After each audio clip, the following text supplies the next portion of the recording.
All right, guys. So we are going to just kind of jump right in. I got some questions from some coaches just about some different topics. And so I'm going to cover those. And then at the end, we will open it up for some Q&A from you guys if you have any specific questions or want us to go any deeper into topics that people have messaged us about. And I got to get Kristen off my screen. It's like Blair Witch Project here. Yeah. So if you guys have any questions that you want us to go a little bit deeper in on a specific topic, we can definitely do that for you. But this is Dave. I'm Taylor. When we talk about our business, we oftentimes say the brains and the face of the business because it definitely is a team effort and something that I've learned a lot about just network marketing in general from him and from his family. They've been in network marketing for a long time. So there's a lot of information that I've gathered from his family as I've gone throughout this journey. But to kick it off, we're going to dive right in with like everyone's favorite question. And that is, what do I do if my spouse isn't supportive? Which the faces I'm looking at on this call right now, I don't think that's the case. But if your spouse isn't supportive, we're going to kind of totally rewind and like role reverse here because, we actually, before I did Beachbody, Dave did a lot of other network marketing. Not a lot. How many did you do? Two? Couple. A couple. My family did a lot. His family's done a lot. And he did some network marketing before I started my journey with Beachbody. I think before we might have even been married. I think we might have just been engaged when you did Ignite. Mm-hmm. But so he did some other network marketing opportunities before I did Beachbody. And I didn't understand it at all. All that I saw was that it was taking away from time with me. So I was the least supportive spouse in that regard. Like I would start fights over these meetings he would be going to. I thought it was so stupid. I didn't understand how he was possibly making money. He would say these words, residual income, all the time. And I'd be like, what the crap is that? I had this mentality that all it was doing was taking away from time with me. I could not see his vision for the future at all and what it could potentially set us up for. And honestly, I just, over those years, had this mentality of like, kind of like the starving artist mentality. Like money meant nothing to me. I was totally fine if I was like living in a box, as long as I really was like, I can live on love, really is what I thought. But I was just so negative and not supportive of him at all. He'd be like, come to these meetings with me. You can do this with me. I could sign you up and it can just grow our income even more. And I would like, what would I do? Needless to say, we don't do that anymore. That business is non-existent now. I literally killed that business for him. I'm so sorry. I was the worst. And we don't talk about that very much because I honestly forget it happened. It was like a few months and he did well with it. Like he rank advanced to what we would consider diamond, like very quickly. And it was a very simple business and literally it just took him going to meet with people to explain it to them. It dealt with electric, like your electric bills, because I don't even know, it was like all this scientific mumbo jumbo, but it really like regulation. Really, he didn't have to do anything. Like all he had to do was like sign these people up and their electric bills were cheaper. Like it was so simple. And I wasn't having it. So I feel bad about that because that probably could have really helped our future. And I'm still apologizing for that one. But we totally get the unsupportive spouse, and probably from a different perspective because it was me. It's not like he ever didn't support this. He always has understood MLMs, but it was me. So I totally know when people say like my spouse isn't supportive and my business isn't doing anything because it's stressful. I get it, but I get it from a different perspective because that was me. And I also understand that it took time. It just took time, and it took him just kind of ignoring me and not forcing me to do anything, not dragging me along. He just had to give me time to understand it all and to believe in it myself because I wasn't ready. I didn't understand the value, and instead of listening, I just thought it was like super stupid. So whenever someone says my spouse isn't supportive, I think my number one advice would be just to give them time. Just keep doing what you're doing. Prove to them that this is a legitimate opportunity, that this can better your family situation in multiple aspects. And I would say, like, keep inviting them, but don't be offended or upset if they're like, no. Definitely let them take their own pace to figuring it out and to joining and to understanding. But I don't know. Do you have anything to add to that? No. I wasn't happy with her when she was not supportive. So I don't know. I think it can cause strain on your marriage too. I mean, not that we were, going to get divorced or anything, but I mean, it was frustrating. You go to these meetings, you're trying to do something good to build a supplemental income. Because I have a full-time job. It's not like I didn't work, but I was trying to do this on the side so that we could get a little extra income, pay our mortgage down a little bit more, maybe take trips, whatever it may be. But it was frustrating. I'd go to these meetings and I wouldn't even want to talk about them because she wouldn't want to hear anything about it. So definitely was tough during that time. Yeah.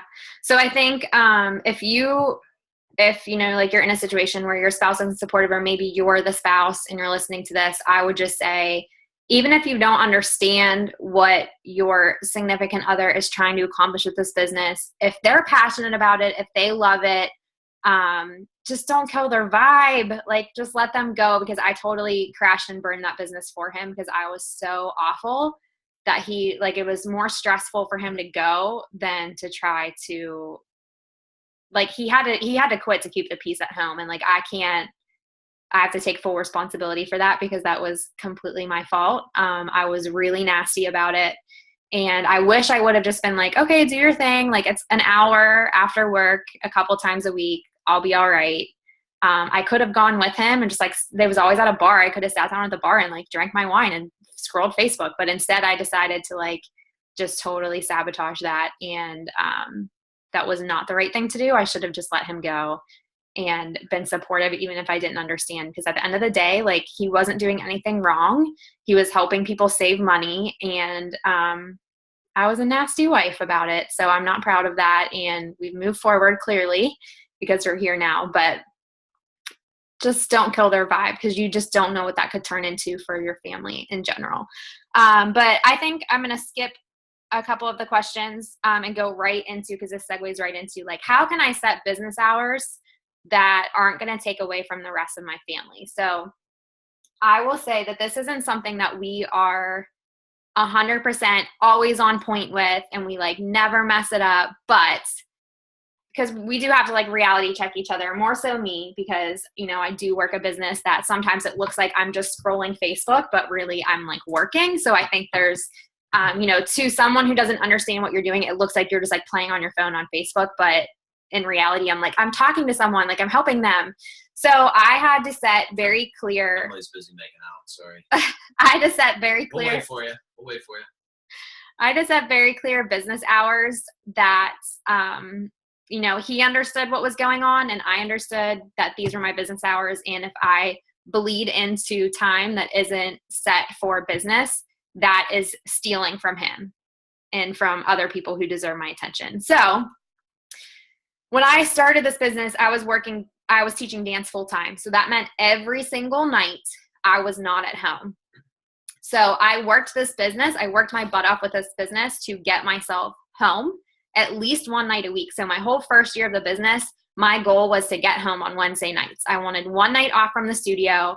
So I had to make up that income, and I worked my butt off so I could be home one night a week, and we made it happen. But in order to do that, what I would have to do then was I would wake up in the morning, like when he left for work, I would wake up and do my workout and then work my business. Then I would go to the studio and teach all night. And then at the end of the night, I would sit in my car for like 20 minutes and I would finish any follow-ups, any messages that had come in throughout the night when I was teaching. I would just dump my inbox. I called it my dump my inbox. So I would just answer all my messages in the car before I started driving home, so that when I got home, that phone was away and I could go up and we would have the 20 minutes we had to be like, how was your day? Good, long, I'm tired, blah, blah, blah, good night. So I knew that I wasn't like on my phone whenever I walked in the door. there were, at that point, our team calls were on Monday nights with the Knockout Brigade, and I would teach until 9 or 8:45, and then the call was at 9. So I would sit in my car for that 15 minutes. Well, I actually probably didn't get in my car till like 9:05. So I would just like sit in my car, dump my inbox while I started listening to that call. And on my drive home, I would finish listening to the call, and then I'd walk in, and, you know, that would be said and done and over with. With all of that being said, now I'm home every single night, except for Thursday nights I teach now. So I'm home every night. Hold on one second. We got a new caller. I'm going to mute her real quick. So now I'm home every single night, and I have to consciously tell myself all the time, like, I worked my butt off to get home every single night to be with him. So I'm not going to get on a call every single night, and I'm not going to work my business every single night, because that is totally going against what goals we set for this business in the first place. The goal was to get more time together. So why am I going to work this business to take away from the time that he's home? So now, we know that we know our schedule. So I still teach dance on Thursday nights, and that's like my night. Honestly, it's beautiful because now teaching dance is kind of like my outlet, my hobby, my fun thing that I do, but I still make like a little paycheck for it. And he plays hockey on Wednesday nights. So I have made it a priority that on the nights that he's doing his thing, that's why our team calls are on Wednesday nights, because he's not home anyway. So it's not taking away that time from him. I know on Monday nights there's the dream team calls. I don't listen to them live. I listen to the recordings later. Tuesday nights, when he gets home from work, unless there's like a hockey game on, or if it's like some weird sport is on or something and he's not paying attention that I'm on my phone, I will work. But if not, we do dinner, we hang out. You know, sometimes we'll be on the couch like watching TV or something and we're on our phones, but we, usually, you know, we still are talking to each other. And he has full right to look at me and be like, yo, I was just talking to you and you are on your phone and you're not paying attention. And I have to like understand that he's not being mean. He's being honest. He's trying to have a conversation with me, and I have to put the phone down. So for me, I am not good at being able, if this is in my sight, I'm on it. So this thing goes in another room in a drawer, and I can't touch it. I have to physically have it removed from me, because I'm constantly, I won't turn off business mode and like talking to people mode if I can see it. So that's kind of how we make that work for us. I listen to the dream team calls and the national wake up calls later in recording. I know some other uplines might be like so frustrated with me saying like, you don't have to get on calls live, but I'm sorry. If this business, if you're doing this business for freedom, the freedom of time, why are you on your phone all the time? I do keep him completely up to date on my calendar. So my August calendar is already created for the month. And I know that I have a like, what is coaching sneak peek one night. And I'll be like, hey, this Thursday night, I have a call, a what is coaching call. Just so you know, I'm going to be on a call that night. So we work our schedules together to make sure that we understand what each other's doing, so that we never feel like we're ignoring this person because of this business. But do you have anything to add to that? No, but she's got a lot of sass. So when I told her to put her phone down, you got to have thick skin. I'll be like, like, you're playing golf on your phone. I don't know. It's a constant fight, which is why the phone just has to go away. And I don't want to paint this picture that we're like perfect at it and that I'm just like, oh, husband time. And then I like put on an apron and like bake a cake. That's not what happens in our house. That's not even close. Not even close. The phone has to go away. It physically has to be out of my sight so he can have my full attention, because you know that nobody actually can multitask. It's like a proven thing. Moms are always like, I can multitask. Well, nothing's actually getting your full attention if you have your phone.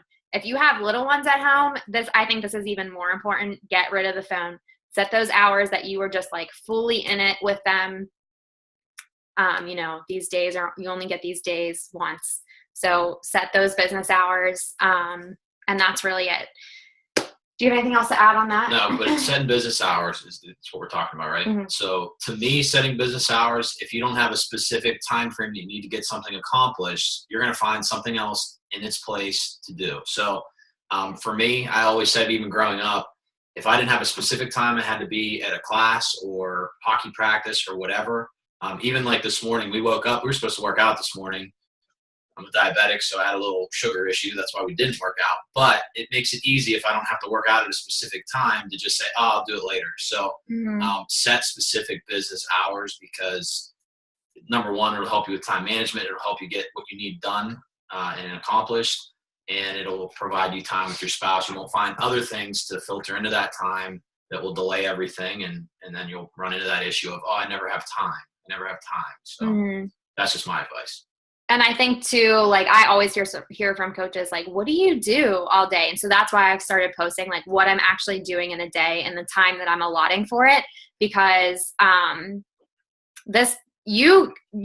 spouses 99% of the time when they're like, you're just playing on Facebook, they're probably right, because we get distracted by the news feed. There are so many times if I'm on my phone, I really try not to work my business from my phone because I can't kill the news feed on my phone. That's why I do it from my computer, because I can shut the news feed down and all I'm doing on the computer is actually working, because I can't see any posts popping up, nothing like that. By the way, that's the first time she admitted that she was playing on Facebook, not working. So it's very easy to disguise it as work. I can be like, I'm working, but I'm not.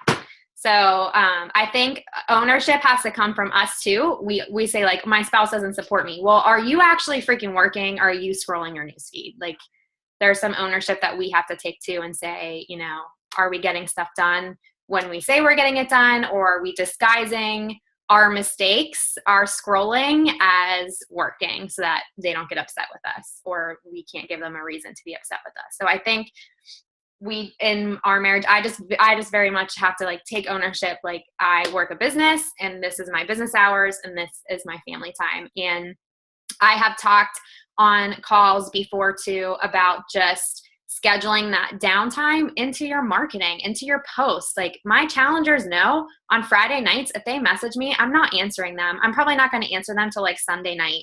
I still will post Friday and Saturday night, but it's all pre-planned material. I'm not thinking about it.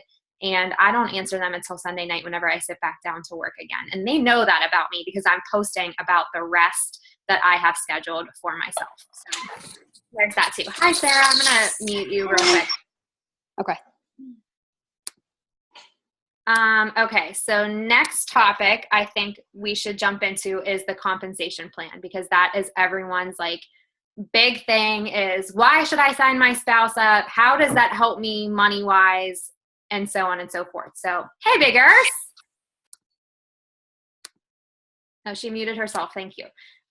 Okay, so as far as the compensation plan goes, I'm just going to paint a little picture for you. So when I started coaching, he was 100% supportive because he had been telling me to do Beachbody for about 9 months before I actually committed.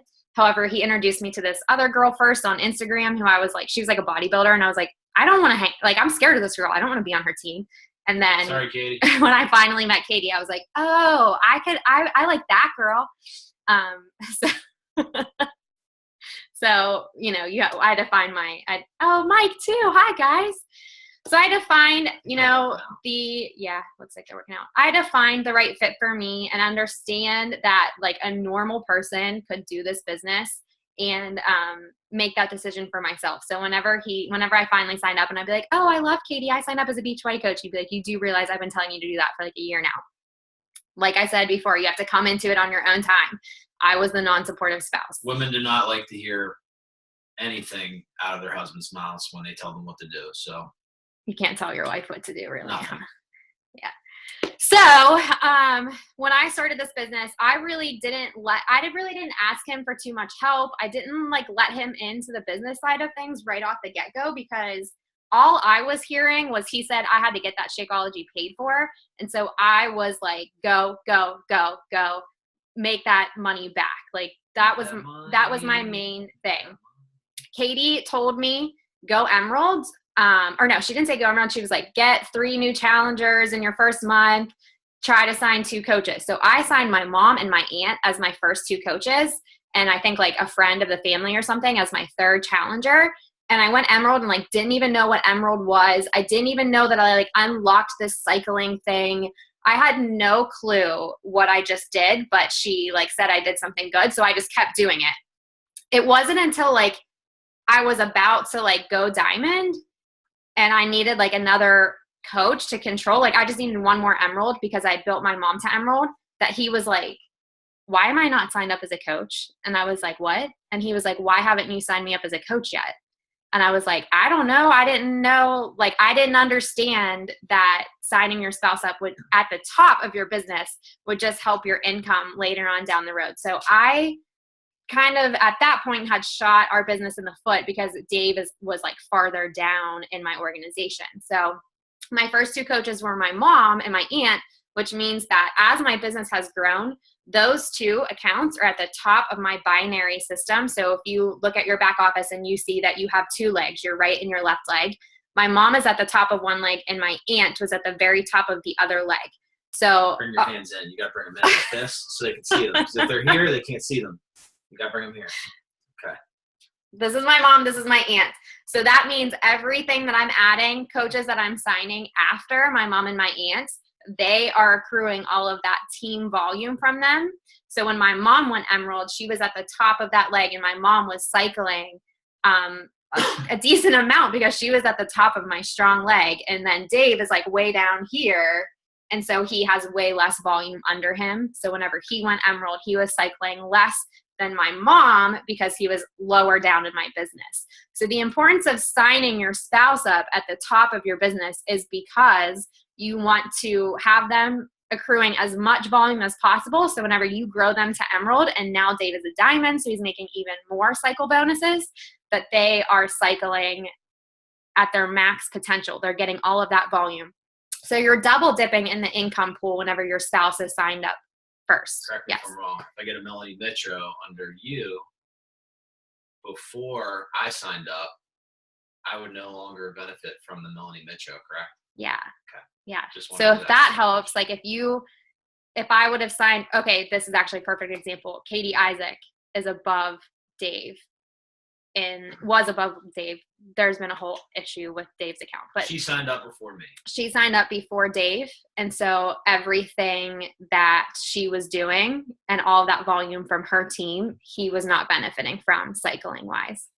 Missing that money. Yeah. She's a 1-star diamond. So like you can imagine the team that she has under her and he's not, because I didn't put him above her or sign him before her, he misses out on all of that cycle bonuses. So we lose a lot of money by where he's placed in the business. So sign your spouse up at the top so that when you grow them to Emerald, because this is a business and you want to maximize your income potential, they're at the top and they're accruing all that volume. Does that help with that? Like, why should I sign up my spouse thing? Yeah. Okay. The next thing is Katie is saying something. Yes. Katie did the same thing, which is probably why I did the same thing.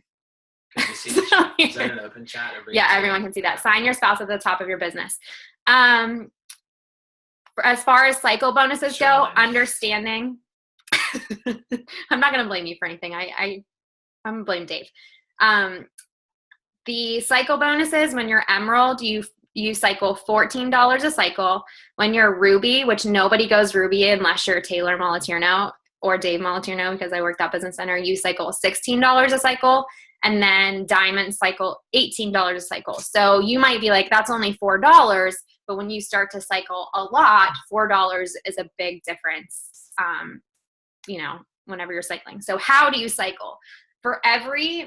When you have your two legs, for every 100 PV on one leg, which is like one person on Shakeology HD plus 10 PV from the second person, to 200 on the other leg, you cycle one time. So as you start to build your team of people who are building their team and all of that volume rolls up, you're going to cycle every single time.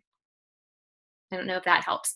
So then if I have Dave over here at the top with two people under him, and he's got one leg that I'm helping build with all of this volume, he only really has to build the other leg to catch up with it, to cycle more and more and more and more.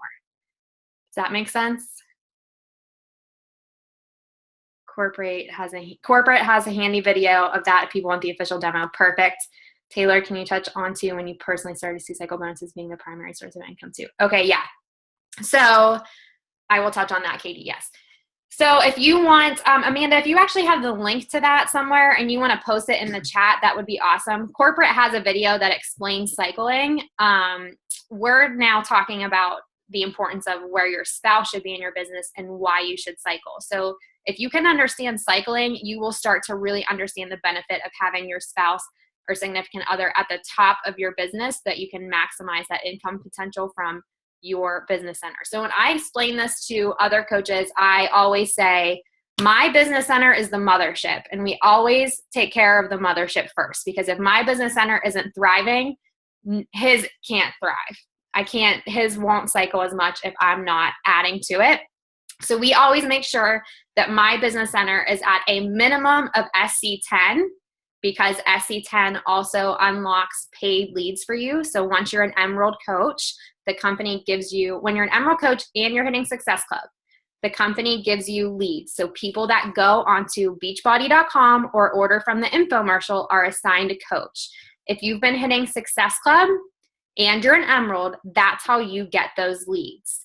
Once you are hitting Success Club 10, Beachbody gives you a different type of lead, which are Shakeology leads. So if people are ordering Shakeology from Shakeology.com or challenge packs, anything that incorporates Shakeology, you get those leads, but you also get paid on those leads. So the first types of leads that you get from the infomercials and from Beachbody.com, you get those people that you can start to contact with and communicate with, but you're not actually sure what they bought, and it wasn't Shakeology. So you have to get them to buy again in order for you to make commission. If you're hitting Success Club 10, you get put into this wheel of paid leads, people who have ordered Shakeology. So you get that lead, that initial order, and you get the commission for it.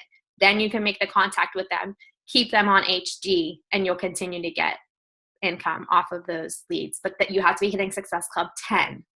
So that's why we always make sure my business center is at 10, because then I'm getting free money from the leads that are coming through that lead pool. And then I work on his next. So you will see Dave on the board sometimes. If my business center is at 10, I will switch over to him and start to work his. That's me, actually. That's all Dave. I'll start to work his. So whenever you start to see him on the board, you can be like, oh, she hit her Success Club goal, whatever it was for the month. So then she's moved over to Dave. And that's how that all works. Katie wanted to talk about, okay, when did I start to see the cycle bonuses as the primary source of income? I would say, okay, so I went diamond in like 6 months. So May, June, July, August, September, October, 5 months. I went diamond from when I signed up as a coach. I would say once you go diamond, you want to build that for stability. So it took me like a couple months to be a stable diamond, which means I was making sure that my emeralds were stable and making sure I had enough coaches in my organization to keep it all stable. But then I would say, what's up, little guy? Maybe 5 months after that, maybe 5 months after that. So I would say a year to a year and a half in my business is when my cycle bonuses were out. I was making more off of cycle bonuses than I was off of retail, just my straight 25% commission. So that means that my team had grown to a point, and I was growing my business to a point where I was making more money in cycle bonuses than I was in just my regular customer retail commission. Okay, and you're hitting your own retail goals too, correct? So still focus on your business first. Yes, always focusing on my business first. If you take the foot off the gas, you guys know this by now, if you let up a little bit in your consistency with your inviting and with your posting, you are going to see your retail and your volume take a dive, because your customers are going to do the same thing. They're going to take the foot off the gas. So you really have to make sure that you're consistent and focusing on your own business first, and then converting that down throughout your downline, throughout your team. Okay. This is where we're going to kind of move into how has Dave supported my business from the beginning? Like what was his main concerns? How did he support me on day one as opposed to now? Do you want to do this? Dave, what was your biggest concern when I started coaching?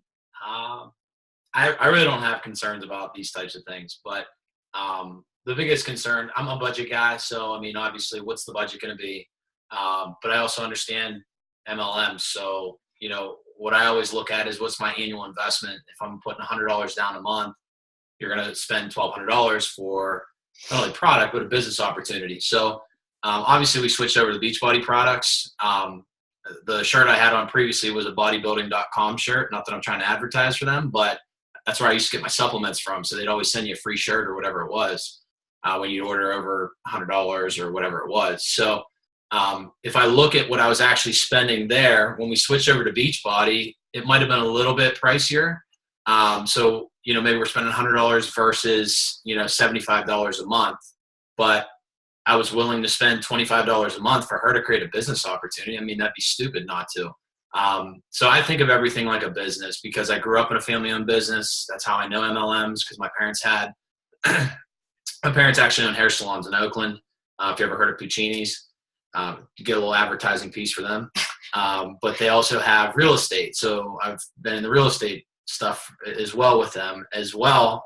They have done MLMs, Amway. There was like a gas pill before that was, I don't know, there's all kind of stuff that I've seen. So this stuff doesn't scare me whatsoever. I just look at the investment. What's my return on investment going to be? If you're a business owner, you'll understand that. So MLMs, why they're attractive is they're a very, very small amount of upfront costs. If you own a business, I think Amanda owns one, right? You own a studio, from what Taylor told me. I feel like I know you, but I don't know you. I met you yesterday, or was it yesterday or 2 days ago? 2 days ago. No, 2 days ago. Yeah, and I feel like I know you already. But I'm sure to open a dance studio, it's not going to cost you $100 a month. So, and obviously we're not going to talk about other people's business, but the point of the matter that I'm trying to get to is, at the end of the day, if I lose $1,200 in a year, that's not going to put me in a financial hardship. But if I can make $10,000 from it over a year, my first year, which is a realistic goal, why not? It's a supplemental income. So Taylor still works. She still has, it's different down here since we moved to Florida, but she's still the director of the youth group at church. She works 20 to 30 hours there a week. She teaches one night a week. So she's there for 4 or 5 hours roughly, give or take. Plus she's doing this. But the beauty of this is you have the flexibility. So for me, I didn't really have concerns, but I did tell her at that time when she started, we just got into a new townhouse in Pittsburgh, which increased our mortgage. So I basically said to her, hey, we didn't plan for adding another expense, but just make it worth your while. And we'll evaluate it for a little while. If it doesn't work, it doesn't work. But give it a shot. And you have to give it time. You can't give it 2 months. So I said, give it a year. If after a year it doesn't work, then we'll, then just stop. That's all. If it does work, then great. And, maybe she didn't grow as fast as she wanted. She wanted to be a diamond in 2 months or a month. But sometimes things take a little bit longer. Sometimes, people jump out of the gate. So opposed to now it's just, so my support then was just do your thing. I'm very lenient with those things. I want her to do whatever she wants to do that makes her happy. But now I think the support has grown a little bit more where you have to engulf yourself in things. It's kind of the flip-flop of what she said before, how she wasn't supportive when I did this Ignite business. And it was frustrating because I'd go do things. I would try to, build a supplemental income for us. But every time I talked to her about it, she just didn't care. And not that that's, putting down her, but if you want something to work, you have to work it together. If you guys have grown up playing sports, I grew up playing sports my whole life. Teamwork is going to make things easier. So for me now, it's just about pairing together with her, however I can support. Now, I will say, I'm not going to just go out and start doing all the, talking to people and inviting people. I truly don't do that. So I'm not going to sit here and act like I do. But if she wants me to go work out with her and I'm free that night, I'm not playing hockey or whatever it is, we're going to work out together. We're going to do the programs together. We'll spit ideas off of each other. So it's just about being supportive in that. So I think that was it, right? Yeah. Do you want me to talk about budget too? I don't ever want to talk about budget, but if you need to bring it up. That's actually, like, Taylor, I look at the bank account and I just cringe probably daily. She probably hates me for it, so I'm very acts like I'm like buying Prada shoes every day or something. I'm the infamous, I send her a text message and ask her what she just bought like 10 minutes after she bought it. I'm like, what the But budget to me is important. I look at budget all the time, and I will not let us do things if it's not in our budget. So this has allowed us obviously to do a lot more. Well, actually, I mean, we moved to Florida, and you guys probably don't know my whole situation, but I've been with my organization for 9 years, and I relocated here. But I took a huge pay cut, like huge. I'm not even going to get into it, but you'd be dumb to do the pay cut that I did. But we were able to because of this business, truly. you know, and it's grown since it's been down here. So it's allowed us to really live the same type of lifestyle, but in Florida, and really, you know, we enjoy it much more. So the budget though is the big thing for her. She doesn't like to look at it, so I look at it. It's really just about making sure that you're working within your budget. Don't try to do too much. Don't overwhelm yourself, but make sure that you're staying within that budget, allowing your time to do the right things with it. And that's, I don't know, I'm going on a rant now. No.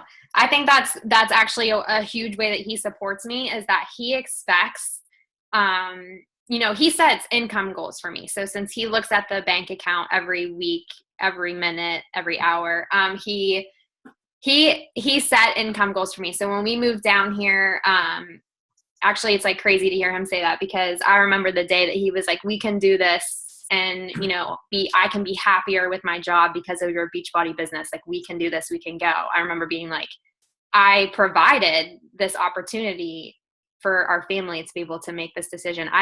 It didn't seem like I was making this like crazy amount of money, but I was supplementing my husband's income so he could take the job that he wanted, which that's huge for a wife, to be like, my husband can be in a job that he's happy with and makes him happy because of me. Like, that's huge. That's like, gives me all the feels. But anyways, when we got down here, he was like, okay, this is an income goal for your business. Now that you're doing this more so full time, you need to be making this much money a week. Like, he very point blank was like, you have 2 months to be making this much money a week, and I'm going to hold you accountable to it. And if you're not, you're getting another job.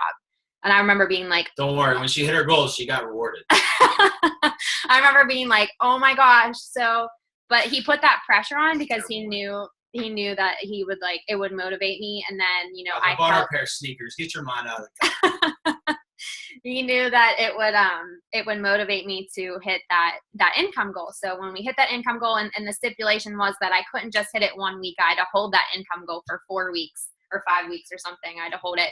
And now he's pushing me for like the next step. So we're working on the next income goal to hold it for 4 weeks, but he really keeps me accountable. So he'll, you know, Thursdays that paycheck goes in and he'll be like, didn't have such a hot week this week, huh? You better make up for it next week. So he really keeps me accountable to keeping my business, moving my business forward, especially doing this more so full time now. You know, I can get totally squirrely in this office and be like, I have all day to get this work done, but really I need to just get it done so that I know that I am continuing to push the business forward. And there are weeks that are, you know, harder weeks, but we make up for it. We just make sure that in the next week we are seriously pushing farther and farther. Okay, so yes, Amanda, Katie, and I both do paid advertising for our Beachbody businesses, but I will tell you that I did not do that until about 6 months ago because I didn't have the budget for it. But yeah, we do. We do on Facebook. We do Facebook ads. Katie actually has taught me how to do that. Mike and I do set budget based on the percentage of our income. Yeah, so we're working through that now. I'm really just kind of starting to figure that out, but we do. Not so much just in general, but for like a targeted specific thing, which I can talk to you more about, like if there's like a launch coming or something like that, I'll run Facebook ads. Katie, yeah, Amanda, you know how to do a campaign then, especially to target an audience. We do it. She spends 10%, she says. Cool. Was there anything else we need to talk about budget? So yeah, he really motivates me as far as like income goes. Just morale too. Like I'll never forget this one day. It was definitely last July, which is funny. We're in that month. And I know it was July because it was the month after I moved here. And I was not doing I couldn't hit Success Club. Like Success Club was so terrible. And talk about what, Erin?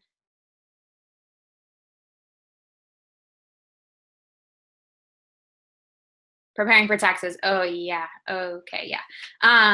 Taylor doesn't want to talk about this. But we will. 30%. You want to set aside 30%. That's a whole other call. And I actually think Mike Ursa has done a call on that. Mike, have you done a tax call? Let me make it real easy. So I actually do this for Taylor because she doesn't know how to. It's sad. But because I freakishly check our bank account, what I do is I have a savings account inside my bank. And there might be a better way to do it than I do it. I probably am not an accountant. But Mike's going to say QuickBooks. Yeah, you can do QuickBooks. That's probably easier. But I literally see the paycheck, everything go in, and then I just filter over 30% of whatever it is. Oh, that's where my paychecks go. Yeah, so she wonders why her paychecks, everything keeps getting transferred. That's me. But that way, whenever tax season comes, whatever it is, then all that money's already set aside.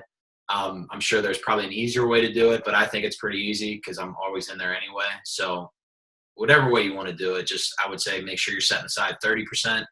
And obviously, depending on your tax bracket, you might not even have that much. It's just playing it safe. If you don't have to pay 30%, then hey, you got a nice little check that you can go do something different with or invest with or whatever. Mm-hmm. And then Mike has done calls on everything you can write off and all of that too. So I will find that link and share it with you guys as well, because I know husbands love to know, like, well, what are we writing off? How, blah, blah, blah, blah. Okay. So, last July, I couldn't hit Success Club. I was really struggling. I just had moved to Florida. I was hormonally miserable. And I was I need to hit Success Club. I remember I was in the bathroom doing my makeup or something. I was I need to hit Success Club. I can't take this. No one wants to buy a challenge pack. I was talking like that. And I remember he looked right at me and he was well, you need to change your mindset and how you're talking about things. You need to go take an attitude adjustment walk. And I was what do you mean? I was what do you mean? And he was you're talking about how you're not hitting your goals and no one will buy from you and no one will do this and that for you to reach a goal, instead of thinking about how you need to go out there and find someone to help, because the more people you help, then you will reach your goals. He's your mindset's totally off right now. You're expecting people to do something for you instead of looking at it how you can do something for someone else. So I remember I was okay. And I went for a walk. I came back. And then within the next 24 hours, I hit Success Club because he totally reality checked me about, where my mindset was. So Dave's really good at that, just making sure that my mindset is in the right place. And then I remember why I'm doing this and why it's important and that I need to be helping people, and how Katie tells us all the time, we don't deserve to be making an income if we're not making an impact. He truly believes that. So this dude, Dave, grew up listening to Zig Ziglar tapes in the car with his parents. His parents are big personal development people. Tony Robbins was clean. I don't know if you guys heard Tony Robbins lately. He's pretty vulgar, but it's Tony Robbins 2.0. But yeah, so he knows all his personal development stuff. So you never know. I'll say something sometimes at any given moment throughout the day, and Dave will slap me with this crazy inspirational quote. And I'm did you make that up? And he's no, quote likes people. But he just keeps my my energy up, my morale up. But I think I can do the same for him too. If he's having a down day, I'll be let's go work out. Let's go sweat it out. So we just kind of play off of each other team-wise like that. He keeps it all rolling. Yeah, but you always have a choice. Not that I want to get into my motivational speak talk, because that's what I try to do to my team every day at work. But you always have a choice of which direction you want to look at something. If you want to look at the glass half full or half empty. So you can either choose to be pissed off and angry about something that day because you're not getting somewhere. Sorry, forgot little kids. My bad. They don't know what I'm saying. They're babies. They're good. Okay. Or you can look at it about, can I control what I can control and just make the best of the opportunity that I have? So it just really depends on your attitude. That's what it always comes back down to. And listen, we all have bad days. There's days where I wake up and I just don't want to go to work or whatever. So everybody's guilty of that. And you're going to have those days moving forward. So just work through them. And, that's, I think, having the support of your spouse is extremely important because of that. Mm-hmm. They will be able to, and she does it to me too. Actually it happened to me yesterday. Was it yesterday or the day before? The day before. Day before. I just had a rough night. I was going on 4 hours of sleep in 2 days. Just didn't sleep. And then I was at work and it was just a bad day. Heard some bad stuff, not that I'm going to share with everybody, but I texted her and I was I'm just not having a good day. And then she gave me a pick me up. So when you have those days, you lean on your spouse. You don't hide. You don't run away from things. You lean on each other. So I think that's important. Mm-hmm. And especially in this business, which is so vulnerable, we really do put ourselves in a vulnerable state all the time. Just inviting people and we just kind of engulf ourselves in the journeys of other people's emotional lives. And it can be draining. It can start to take it out of you.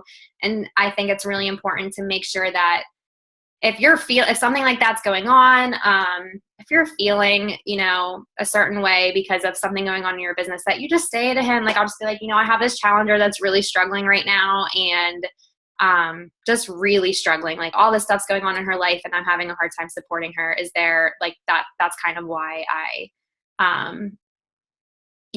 get stressed out. Katie, do you and Mike, actually, Katie sent me this little image that I was going to screen share with you guys. Okay. She said, did you and Mike ever worry about pictures or videos of your kids on your page?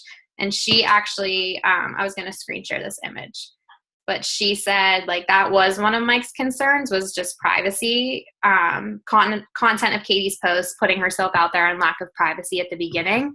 But I'm sure she can probably touch on that a little bit more. I think as your business grows and you see that, what's out there. You can also, Katie, you can talk on that. I don't know if you want to do like a live video on that. Yeah, I can touch on that. Honestly, it was just an adjustment more than anything when I started posting workouts. It really wasn't, though, a privacy issue with the kids. We were never really concerned about that because I was sharing pictures of my kiddos anyway. I mean, it was Facebook. I was sharing that anyway. And I didn't grow the audience that I have now overnight. That took time. I mean, really my audience at first was my friends and my family. And that was an adjustment period too. So no, I really would just say it was just an adjustment because I was posting more of, just my workouts or just things that Mike was like, I don't really get. But you can share that image, Taylor, too. I had to sit down with Mike and explain to him what I was actually doing, because this is not a business where you're going to see the return on your time investment right away. In fact, it takes a lot of time. So while you're working and while you're planting that seed and while you're just, every day just getting out there and there's this compound effect to it, you aren't going to see that return on your time investment. My goodness, I didn't see that until about a year and a half. I don't know what, like 2 years in, we were like, oh, holy crap, we were like, this is really, you really did do what you were saying that you were doing. So if you want to share that image, it's probably a little stronger than just talking about it. But yeah, it's an adjustment, and we really grew together in the business and in understanding the business. And at first it was just, can you help me with the kids? And then it became more than that. He helps me with, just like Taylor said, we're terrible with numbers. He helps with the budget. He helps with knowing how much money we should put into advertising. He helps with knowing, like how much money we should put aside each month for certain events. Or he is the brains behind a lot of it, whereas I'm more of like the face of it. But the business now at this point runs a lot on us together, and it's easier that way. I can get a lot more done when he is helping me with it, as opposed to being two separate forces and it being my thing. It's now our thing. So yeah, you can share that. Okay.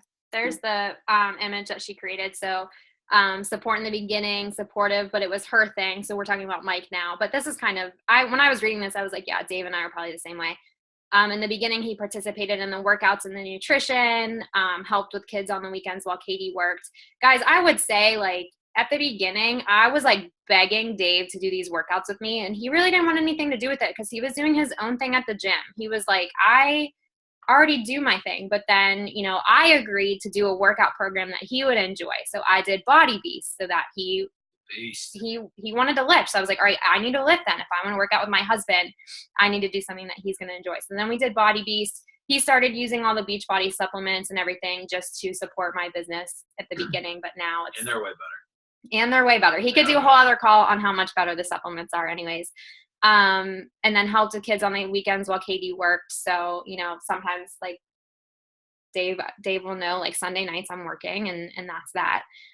Concern in the beginning for Mike was time it took away from family. Same thing with Dave. Phone between 4 and 8 p.m. Scrolling versus working. We talked about this. Are you scrolling or are you working? So those hours from 4 to 8 p.m., everybody else is spending time with their families too. So you don't need to be working your business. Put your phone down. Emotional struggle with the people who didn't approve. So I know Katie and Mike have dealt with like some neighbors and stuff who just, are kind of not the most accepting of everything. So dealing with that, content of Katie's post, putting herself out there, lack of privacy, no vision of the potential because Katie didn't share it. I would feel like Dave and I are probably the opposite. I didn't understand what this could actually be. Dave did. He really pushed me to keep going because he was like, this could really change everything. Support now. Mike attends events. Mike's at everything, you guys. You see him everywhere. Books all the travel. He even books my travel. Our thing has a part in social media accounts, looks for anything I miss. Behind the scenes, billing, HT orders, websites, all profit loss analysis. So same thing pretty much as Dave, except for the website part. He does not do that. QuickBooks. Mike loves QuickBooks. I have QuickBooks. I use it especially for my mileage. If you get the app on your phone, anytime you drive somewhere, we'll ask you if it was a business trip. And you can click yes or no, so you can write that off. Posts and shares on social media. I tag Dave in almost everything. So even if he's not posting or sharing, it's still showing up on his newsfeed. And I get a lot of customers through him, new contacts through him, people who are liking the post because they're his friends. So him just being open to me tagging him and stuff has been like, it's definitely 50% of my business is people coming from his social media. Mike's concerns now would be Katie's time management. So still, guys, like that never goes away. You really have to keep each other accountable to the time management. Still, phone between 4 and 8 p.m., balancing full-time consultant work. So Mike's full-time job plus Beachbody work. And then he's protective of people's opinions. So, you know, they've learned as they've grown their businesses that, you know, people are going to do what they're going to do, and we get a little bit protective of each other. But then she has what it's done for our marriage, combined 60-pound weight loss between the two of them, confidence in ourselves, healthy habits for our kids. So everything that they're doing with Beachbody is being handed down to their kids, more energy and more effort and time alone together, which I would totally say too. Dave wants to be so dirty on this call. I know he does. Katie was like, yeah, telling him it was okay.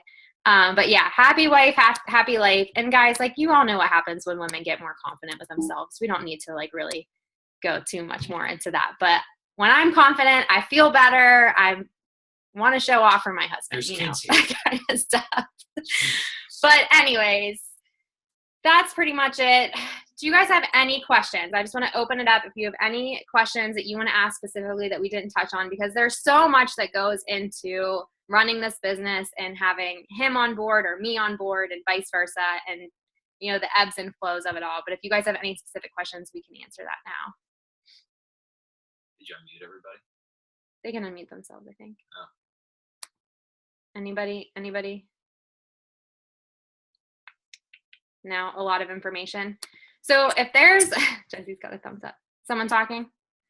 Hey, Tay, the only thing that I just kind of wanted to touch on too that I didn't really mention is the events, you know, for Mike going to his first summit event and hearing Carl speak, talk about the mission, talk about like the actual, the business side of what we do, because let's face it, a lot of times your spouse sees you on Facebook and is like, why won't you put your phone down? Why won't you stop scrolling?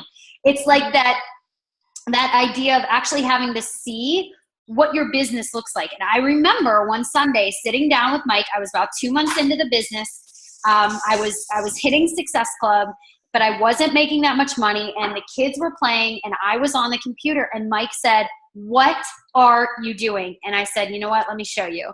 And I sat him down and I showed him my challenge groups. I showed him what my challengers were doing. I showed him what the Coach Online office looked like.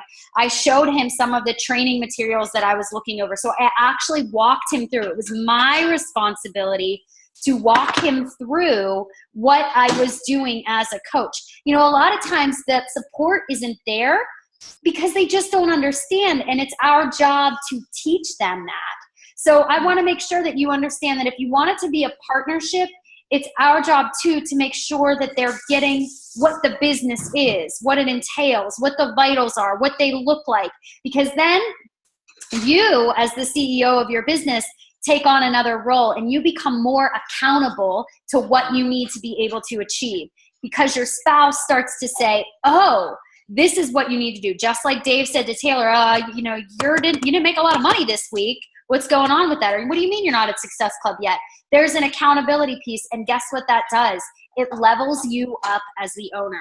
So if you really want to level up, start talking to your spouse about what this can do for you, what it can do for your family, visualize what you want together, what it can mean for you guys, what it can mean for your kiddos, for all of you. And once you have that vision of where you want to go, guess who's going to hold your hand and say, you're accountable, dude. You've got to get this done. You're not going to be watching TV tonight. You have work to do. You have check-ins to do. And you're going to be more accountable if you're on the same page. So that's all I got. Were you going to say something? I was going to say, even a spouse, you can't. You have to come over here, my I'm love. cooking. Oh yeah, he cooks. I don't cook. So I was going to say, if you can't get a spouse to Summit, because I know that's hard sometimes with cost and all that kind of thing, give them Super Saturday. Yeah, you're At least give them Super Saturday. local events. Yep. And if you're in Pittsburgh, the Chris Downing event, that would be a great event. You can get a hotel room for the night. You can be in trainings together and all as well. Guys, all right. Hey, if you haven't been to an event, it's like a ton of women in yoga pants. I'm just saying. Just throwing it out there. He's always like telling my brother he needs to come to Yeah, Super I'm Saturday. trying to get our brother to be a Beachbody coach because if I was I'm not a single guy. For the single guys, it's a great thing to go to. Anyways, but yeah, exactly what Katie was saying. Like just him understanding what I do. I mean, he pretty much understands, but I know there's another coach in the organization whose husband actually does her challenge group check-ins as her. Like he's basically like her assistant. So he'll be sitting at work. He can work on the computer or whatever. And he does her check-ins for her. So when people are like posting their workout and stuff, he'll pretend to be her and be like, "Ooh, go girl," like commenting to keep the morale up in the challenge group. Which I was like, that's awesome. He's in the app. He's seeing what these people are doing. He's helping them through their health and fitness journey just to like kind of take that one thing off of her plate, keeping them accountable. He does it for her. So that's really cool. Dave, you know, he does the stuff with me. I post with him. He knows everything that's going on in there. He is constantly looking at my coaches' news feeds and commenting and liking their posts and telling me that he saw their posts. He jumps on when we do coaching sneak peeks. He's one of our viewers. He's always watching those videos. He's hearing what people have to say. He gives me feedback on my own story. He'll be like, "Oh my gosh, I never heard so-and-so talk before. She totally crushed it." Or, you know, like this, do you remember when this girl started coaching and she barely could say 3 words on a video, and like, listen to her now. Like he just like has watched my coaches grow, our team grow. And just, I mean, he's so good at like cheering on the coaches. He's like our little Sweat Joy cheerleader. But yeah, just allowing them to hear your coach's stories too, I think is huge. Like, you know, when he listens to some people's stories, he's like, "I didn't know that about them. They're like amazing people." So he sees all these people that we're surrounded by, and it just, you know, lights his fire. Emily said Tom went to Summit and it totally inspired him and motivated him. Super Saturdays are going to do that. They're just really inspiring, awesome events to be at. Summit's amazing to be at. And you know, any other questions? Katie, anything else you wanted to touch on? Good. All right. Well, guys, I think if we could leave you with one thing, it would be if your spouse isn't supportive yet, just give them time. Use it as your motivation. Like look at someone like Mel, who, you know, her husband was the least supportive, and she was like, "I have to do this to prove him wrong. I have to do this to show him that this is legitimate." Just keep going and make sure that you show them the bigger picture. Allow them into the vision. Tell them what you want. Like I remember one day we were driving in the car and I looked at him and I said, I saw this like RV or something, and my dad really wants an RV, but he was like, "I can't justify the payment on it." He's been kicking this RV back and forth forever. And I looked at Dave and I was like, in 5 years, I'm going to buy my dad an RV. And he was just like, okay, like just allow them to dream big with you and say your big dreams out loud, because you guys can accomplish them. Like there is nothing, if you get on the same page with this vision as your spouse, that you cannot do. I never thought in a million years that we would be living in Florida and have moved to Florida because he pushed me to do this little side business. I never, ever thought that this would happen. I never thought I would only be teaching dance one night a week. I thought I was going to live and die in a studio. And I love the studio. I love it so much. But at the same time, I love my family. And, you know, it is what it is. All right, guys, let us know if you have any questions. If there's anything you think of later that we didn't get a chance to touch on. Price? The car analogy. Dave had this really, yeah, we'll save it. I'll have Dave go live in the team page. He has a really great analogy about cars and your business. He loves to do car analogies if you haven't noticed yet, but he has a really great car analogy for your business. So I'll let him go live in the Knockout Brigade and do that at some point. But we need to work out, so we got to do that first. Let me know if you guys need anything. We're here for you. Take your time. Bring your spouse into this in their own time, baby steps, and keep pushing. I don't know if you guys have ever seen that image of a guy like chipping away at the brick wall, and there's like gold on the other side or diamonds or something on the other side, and he walks away when he's like this close to it. That's this business. It just, you have to just keep going. You never know when you're going to like hit that thing that just opens it all up. Oh, Dave has it on his phone. You just have to keep going. He's so close, just keep going. And it's not going to be a couple months. It's not going to be 6 months. It's going to be at least a year before you look back on this and you're like, holy crap, I did that. So keep going. We love you guys. Let us know if you need anything. We're here for you. It's the end of July. Go hit Success Club. Love you. Bye.